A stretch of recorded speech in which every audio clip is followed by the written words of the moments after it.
Hey guys, this is your best boxing friends. I'm Kelsey. This is Rachel. And today we kind of wanted to get into a part 2 for mental health. So last week we talked about Tyson Fury and his struggle with depression and addiction. And then we saw him fight this weekend. He won. He looked really good. It was great. And I guess I wanted to talk a little more about that, but in a much more personal way. So sometimes sharing difficult things in your life can be helpful for others. And so I thought, hey, why don't we do this really hard thing of sharing something kind of vulnerable, and let's see how it goes. Okay. It's gonna suck for us. I'm fine with it. Like, I've written a lot about my own struggles, and I'm an open book if you want to know. I just feel like a lot of times people don't really want to know. I'll tell you though if you want to know. Yeah. So Kelsey and I individually have both struggled with depression and then an addiction in like addictions for me. Very variety of like different ways. Yeah. I'm also bipolar, maybe, according to my doctor from a year or two ago, which made sense when I looked at what bipolar meant. I was like, oh yeah, that's why I have superpowers that can like do a lot of like if I have to be like I have a lot of stuff to get done over like a 2-day period, a 48 period, I can stay up for 48 hours off nothing, you know what I mean, and work and get a lot of things accomplished, which really helped us when we did stuff for Boxing Channel, remember? Yeah. Like, but enter like a manic state. But yeah, I can enter manic states, which can be productive, but also can completely ruin like a normal life. So I have to be careful about. Sometimes I'll find myself like getting into a manic state because there's things that I can do, like if I'm writing a lot or like really getting into something. Sometimes I have to stop myself because I know that like, hey, if you keep doing this, you're gonna be up for 2 days. Yeah. Yeah. So I thought it might be helpful to just share what depression like looked like for each of us. Mm-hmm. And yeah, so I guess that's what we're gonna do. And okay. So for me, what I didn't know is that, well, here's what it looked like for me. For years and years, I kind of pessimistic, or I don't know, I would say things to myself when things didn't go my way, like, why am I still alive? Why am I here? I don't want to be alive. That last one was a common self-talk, a common statement in my head, like, I don't want to be here. I don't want to be alive, kind of thing. And that, like, was there. And then, like, after we got married, we began to struggle with infertility. That was super hard. And to have, sometimes you have, like, events that happen in your life, and then they can trigger, like, deeper depressions. Yeah. But I just didn't know. And I remember, so I don't know what you want to call it, tradition or what, like our faith belief is Christian. Like, we're both Christian. And I remember as a Christian reading the book of Ecclesiastes, which the song like Turn, Turn, Turn gets like its lyrics from. So like there's a time for this. Everything, turn, turn, turn. There's a time for crying, there's a time for this. But the book of Ecclesiastes basically is like, hey, all this stuff is fleeting and it means nothing. Like money, your house, your cars, like just everything. Like it is all like meaningless, and it kind of like ends there because it doesn't have the fulfillment of everything, which in Christianity would be Jesus. I really fell into Ecclesiastes. I was like, oh, that is mine. Like that is my like how I live. And I felt like this, if you are a Christian or somebody interested in religion, the purpose of Ecclesiastes is not to depress you. Right. So but I really like owned it, and I was like, yeah, everything's meaningless. So why do I care about life? I guess I'm just here to trudge through life day after day, and then hopefully, one day it'll be over and I'll be like fine with that. And we used to make jokes with each other, about like, oh, we're totally ready. If a truck hits me tomorrow and I'm dead, like, that's fine. I welcome that kind of thing. Yeah. How are you doing now? Well, I wanted to, like, say that, like, I learned, like, oh, that's not a, like, a quote-unquote normal, or maybe it's not a healthy or effective way to live your life on a daily basis. And I was not aware of that. And so, because I wasn't aware, because I wasn't talking or sharing anything with anybody, I was becoming more and more isolated. Then when things happened in my life, I was really left like without much to hope for. Yeah. And so we went through like a really difficult time in our life, and that led me to a very specific point where I don't know if anybody would call like having thoughts of I don't want to be alive anymore and stuff like that suicidal. A suicidal ideation, basically. Okay. Or borderline that. Right, but it's I then got led to a very specific point where I was really upset. I just didn't understand like anything, and then I ended up like where I happened to be moving a weapon, a gun, which is this really old pistol from the early 1900s, to a different location in our home to put it in a safe. And in that moment, I was like, oh, I have a gun in my hand. I could make this all stop. I could make these feelings all stop right now. Yeah. And I think an important bit of that story is Rachel had to do that in our home because Kelsey was suicidal. Like, I was beyond that point. I had had that gun to my head before. Mm-hmm. And it took an act of whatever you want to call it that I heard in my head telling me that everything was going to be okay, you know, and not to do that. It actually sounded like your voice, except it wasn't you, I remember. When I had that gun to my head and I had the triggers, you know, I was going to squeeze that trigger. I was done with this. And so, you know, it was a really difficult time in our lives for both of us, and we didn't have the tools necessary that would help us get through that kind of depression. And so I know that Tyson Fury's talked about his own stuff, what he did in his life when he was depressed, or maybe it led to his depression, was drugs, right? Mm-hmm. Rachel, you didn't have any problem turning to stuff like that. It was turning to suicide, which is another form of trying to control the feelings that you're feeling, I think, almost. Right. So, like, in that state, I didn't turn to any substances to get me through. Like, it just, I don't know, it wasn't an option for me.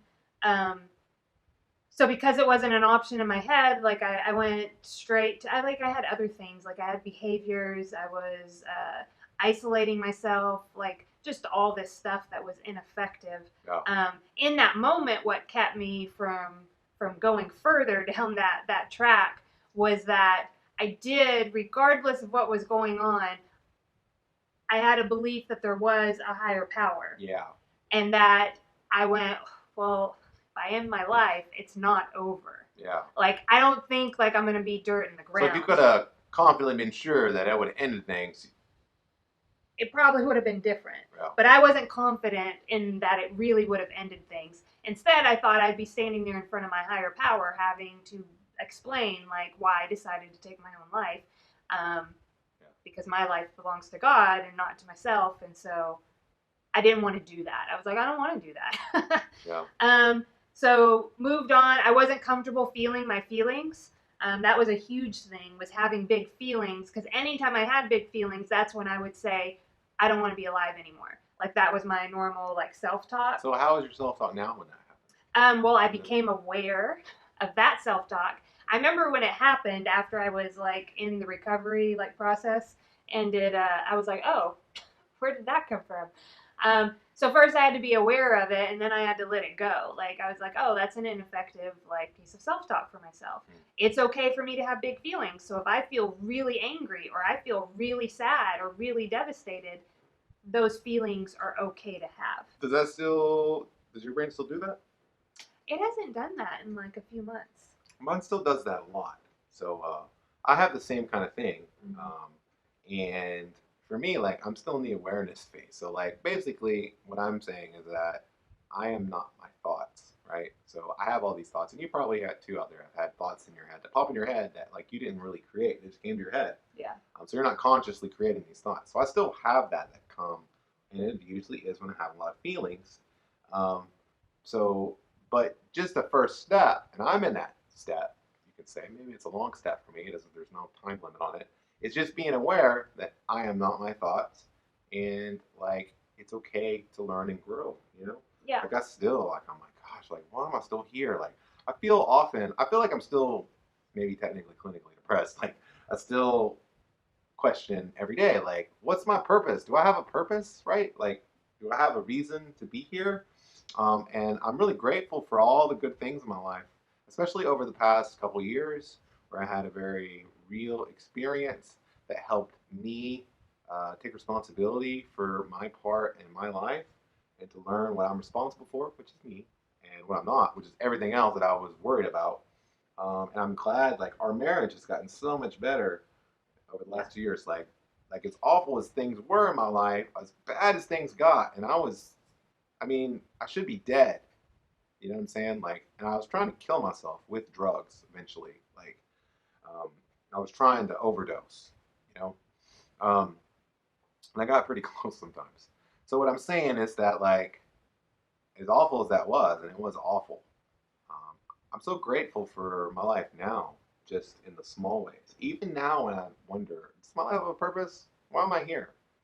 Well, just to have our experience together and to have this family, me and you, how we are today, and our little doggos which surround us here, you guys, even, like, all this does matter.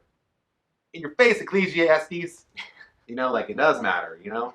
And, like, I would go through all that again just for this, you know? Yeah, it matters. It's not the Highest. like highest Right. thing that you should be ultimately like solely attached Yeah. to. So And like that's for me, like I didn't have my higher power as like top in my life. right. I had other things, and I'm really codependent. So like one of those things was Kelsey. Like I had Kelsey as the well, if Kelsey wants to do this, or if Kelsey like I was always concerned about Kelsey.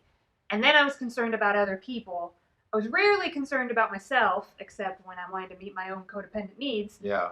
And rarely concerned about God. You know, Yeah. like I wasn't asking myself, well, what does Rachel want? What does God want for Rachel? And those kind of things, like, weren't my focus. Yeah. So my life was disordered. Like I had things in the wrong order. My life was also very disordered, you know, and keeping my life ordered keeps me from identifying with specific outcomes or deliverables. So, like, today, I'm really grateful for my life. And I'm happy with my relationship with my higher power, my relationship with my wife. Things still aren't super great over here, right? Like, I won that award that we've talked about a couple times. That's just a big old paperweight. I didn't get many jobs. You know what I'm saying? Like, I used to make a lot more money, you know, being a lot less productive than I am today, and a lot less ordered than I am today. Things used to happen easier for me. I used to not have to deal with being bipolar, right? Like, I have a whole experience beyond what other the normal experiences, right? I hear things, I hear voices and stuff all the time that people can't see. Only I can see and hear that. That's hard. That is really, really hard.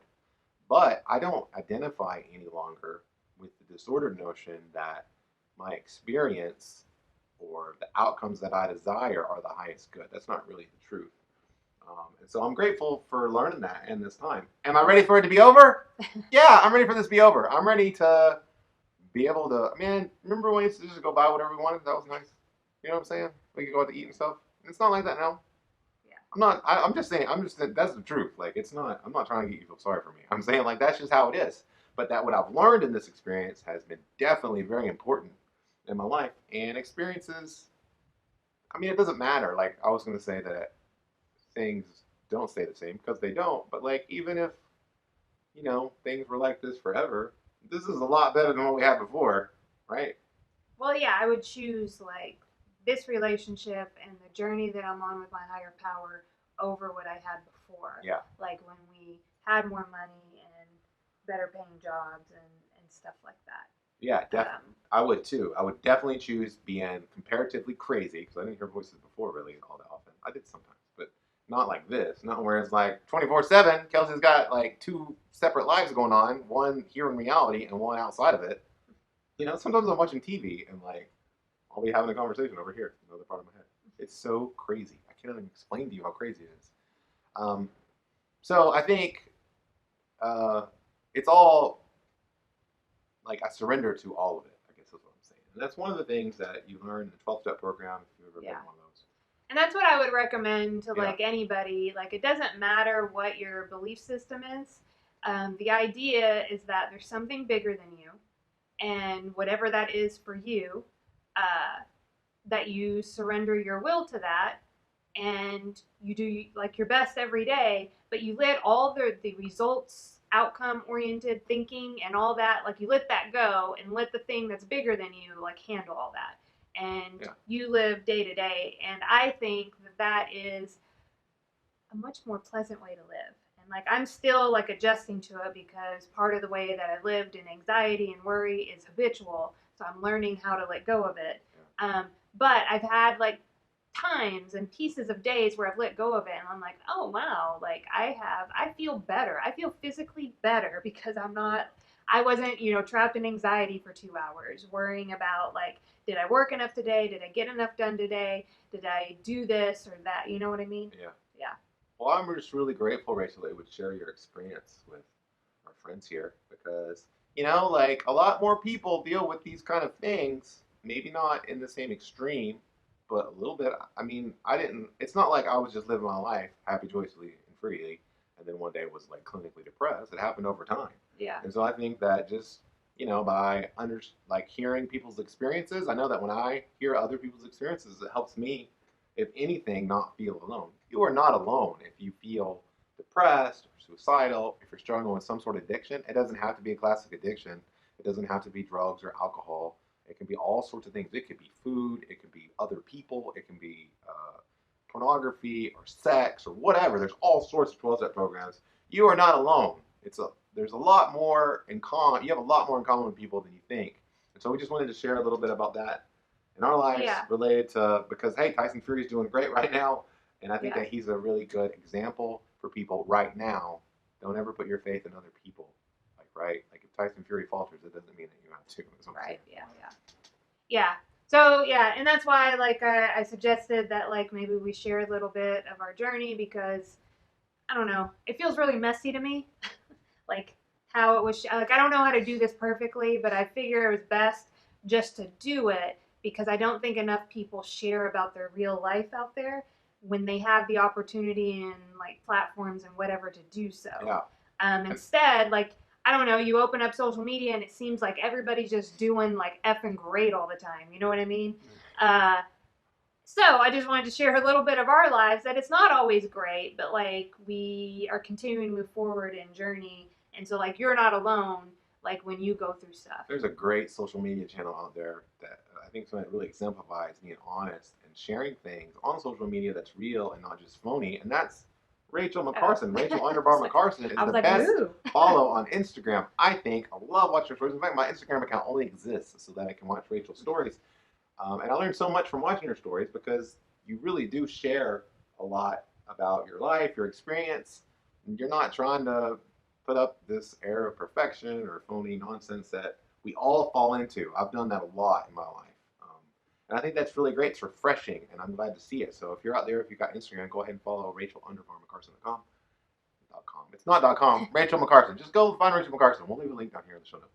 Well, it's this slide at the end of our screen has my Twitter handle, and my Instagram handle is the same as my Twitter handle. Yeah, exactly.